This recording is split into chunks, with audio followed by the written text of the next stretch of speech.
భారతదేశ చరిత్రలో అత్యంత ప్రతిష్టాత్మకంగా భావిస్తున్న మహిళా బిల్లు డీలిమిటేషన్ విషయంలో కొన్ని రాజకీయ పక్షాలు అనుసరిస్తున్న తీరు ఆక్షేపణీయం.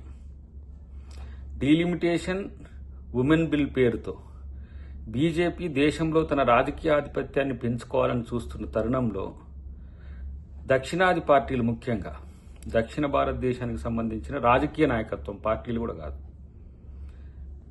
చాలా పార్టీలు బీజేపీ ప్రభుత్వానికి మద్దతుగా, ఎన్డీఏ ప్రభుత్వానికి మద్దతుగా మాట్లాడడం అనేది వాళ్ళ అవగాహన రాహిత్యం అనుకోవాలనో, వాళ్ళ అచేతనం అనుకోవాలనో, లేదంటే వాళ్ళ బానిస మనస్తత్వానికి ఇది ఒక కారణం అనుకోవాలనో తెలుస్తలేదు. భాజపా అంటే బానిసల జనతా పార్టీ. ఎందుకంటే వాళ్ళు కేంద్రంలో ఏ పార్టీ, వాళ్ళ పార్టీ ఏది చెప్తే కింద అది చేస్తారు.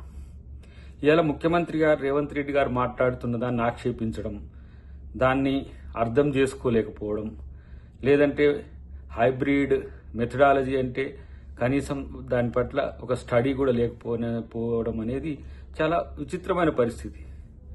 ఒక రాష్ట్ర ముఖ్యమంత్రి హోదాలో రేవంత్ రెడ్డి గారు మాట్లాడుతున్న దాన్ని కనీసం అర్థం చేసుకోవడానికి కూడా ఆలోచించకుండా పిచ్చి పిచ్చిగా మాట్లాడుతున్నారు. ఇక్కడ ఉన్న కిషన్ రెడ్డి గారు కావచ్చు, అక్కడ ఉన్న వివిధ పార్టీలకు సంబంధించిన వ్యక్తులు కావచ్చు. కానీ ఈరోజు ఎన్డీఏలో భాగస్వామ్య పక్షంగా ఉన్న టీడీపీ కూడా దీని మీద మాట్లాడకపోతే, ముఖ్యంగా చంద్రబాబు నాయుడు గారికి కొంత రాజకీయ అవగాహన ఉందని అందరం అనుకుంటాం, ఆయన కూడా మాట్లాడకపోతే రేపు దక్షిణాదికి జరగబోతున్న నష్టం గురించి ప్రశ్నించని పార్టీలకు రేపు ఇక్కడ రాజకీయాలు చేసే నైతిక హక్కు కూడా ఉండదు. అంటే నిరంతరం దక్షిణాది రాష్ట్రాలు కేవలం మనం డబ్బులు చెల్లించడానికి తప్పితే రాజకీయంగా ఎదగడానికి అవకాశం లేని స్థితిని బీజేపీ తెస్తున్నది.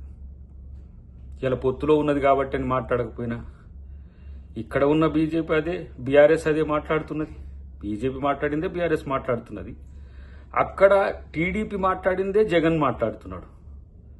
అక్కడ స్టాలిన్ ఒక్కడే మాట్లాడుతున్నాడు, మిగతా పార్టీలన్నీ కూడా ఆలోచిస్తున్నాయి.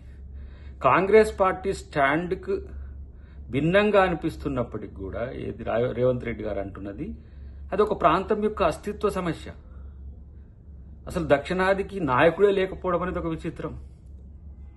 రేపటి రోజున ఈ వీరు తీసుకుంటున్న నిర్ణయం, అంటే ఎన్డీఏ ప్రభుత్వం ఇప్పుడు తీసుకుంటున్న నిర్ణయం రేపు దక్షిణాదికి శరాఘాతంగా మారబోతున్నది. మళ్ళీ దక్షిణ ఉత్తర భారతదేశాల యొక్క వైరుధ్యాలు పెరిగి దక్షిణాది ఉద్యమం వస్తే మళ్ళీ అది ఇంకెవరో చేసిందని అవాండాలు వేయడానికి ఉపయోగపడుతుంది బీజేపీ తప్పితే ఒక జాతి యొక్క సమగ్రతకు విఘాతం కల్పించే హక్కు బీజేపీ ప్రభుత్వానికి లేదు. వాళ్ళ థియరీ ఏంది, ఉత్తరాదిని ఎక్కువ సీట్లు వస్తే మేము లబ్ధి పొందుతాం, మాకు ఇది మాత్రమే కావాలి, దక్షిణాదిలో సీట్లు రావట్లేవు కాబట్టి దాంతో మనకు అక్కరే లేదు. ఇలా బాబాసాహెబ్ అంబేద్కర్ చెప్పినట్టుగా 1 మ్యాన్ 1 ఓట్, 1 ఓట్ 1 వాల్యూ. అలాంటప్పుడు నా ఓటుకే విలువ లేనప్పుడు దక్షిణాది యొక్క రాజకీయ అస్తిత్వాన్ని ఎవరు పట్టించుకుంటారు? 850లో 600 పైచీలకు మరి బీజేపీ లేకపోతే ఉత్తరాది పార్టీలో, ఉత్తరాది ఎంపీలో గెలిస్తే దక్షిణాది ఓటుతోనో, ముఖ్యమంత్రితోనో, ఇంకెవరితోనో ఏమవసరం ఉంది? కాబట్టి ఇది ఒక ప్రాంతం మీద ఇంకొక ప్రాంతం ఆధిపత్యాన్ని చెలాయించడం అనేది రాజ్యాంగ వ్యతిరేకం. ఆ రోజు అంబేద్కర్ గారు కూడా చెప్పిండ్రు, దక్షిణాదికి ప్రయారిటీ పెరగాలంటే హైదరాబాద్ను సెకండ్ క్యాపిటల్గా చేయండి అని ఆ రోజే చెప్పిండు. కానీ క్రమేపీ దక్షిణాది రాష్ట్రాలు ఆర్థికంగా అభివృద్ధి చెందుతున్నాయి. అలాంటి సందర్భంలో రాజకీయంగా అభివృద్ధి చెందకుండా చేస్తున్న ఈ ఉత్తరాది నాయకుల యొక్క ఆధిపత్యాన్ని ముఖ్యమంత్రి రేవంత్ రెడ్డి గారు ప్రశ్నించడాన్ని అర్థం చేసుకుంటే మంచిది. ఈరోజు ఒకవేళ త్వరితగతిన వాళ్ళు బిల్ పాస్ చేయించడం అనేది మూజువాని ఓటుతోనో వాళ్ళు ఇష్టం వచ్చినట్టుగా చేసిండ్రు అనుకోండి, రేపు చర్చ లేకుండా ఈరోజు నిర్ణయాలు తీసుకుంటే రేపు జరిగే పరిణామాలకు ఎవరికి బాధ్యత వహించాలి? కాబట్టి ఇది ప్రత్యేకించి దక్షిణాది రాష్ట్రాలతో పాటు చిన్న రాష్ట్రాలు, నష్టపోతున్న వాళ్ళంతా కూడా ఆలోచించాల్సిన సందర్భం. బీజేపీ నాయకులైనా ఇంకా ఏ పార్టీ నాయకులైనా ఎన్డీఏ ప్రభుత్వానికి మద్దతు చెప్పేవాళ్ళు చారిత్రక ద్రోహం దక్షిణాదికి చెయ్యకండి అని చెప్పి మేము తెలియజేస్తున్నాం. ఎందుకంటే స్వాతంత్ర సంగ్రామం లేకపోయినా రేపు దక్షిణాదికి అన్యాయం జరిగితే పోరాడాల్సిన దానిలో ముఖ్యమంత్రి గారు ముందుంటారు. మాలాంటి యువకులమంతా కూడా, ఎందుకంటే తెలంగాణ అస్తిత్వం కొరకు పోరాడిన వాళ్ళము, దక్షిణాది అస్తిత్వం కొరకు పోరాడంలో తప్పు లేదు. ఎందుకంటే ఈ ప్రాంతంలో అన్ని రకాల అణిచివేతలకు, రాజకీయ, ఆర్థిక, సామాజిక అణిచివేతలకు కేంద్ర ప్రభుత్వం ఒక కుట్రదారుడుగా మారి ఇలాంటి నిర్ణయాలు తీసుకుంటుంటే ప్రశ్నించక ఉండక తప్పదు.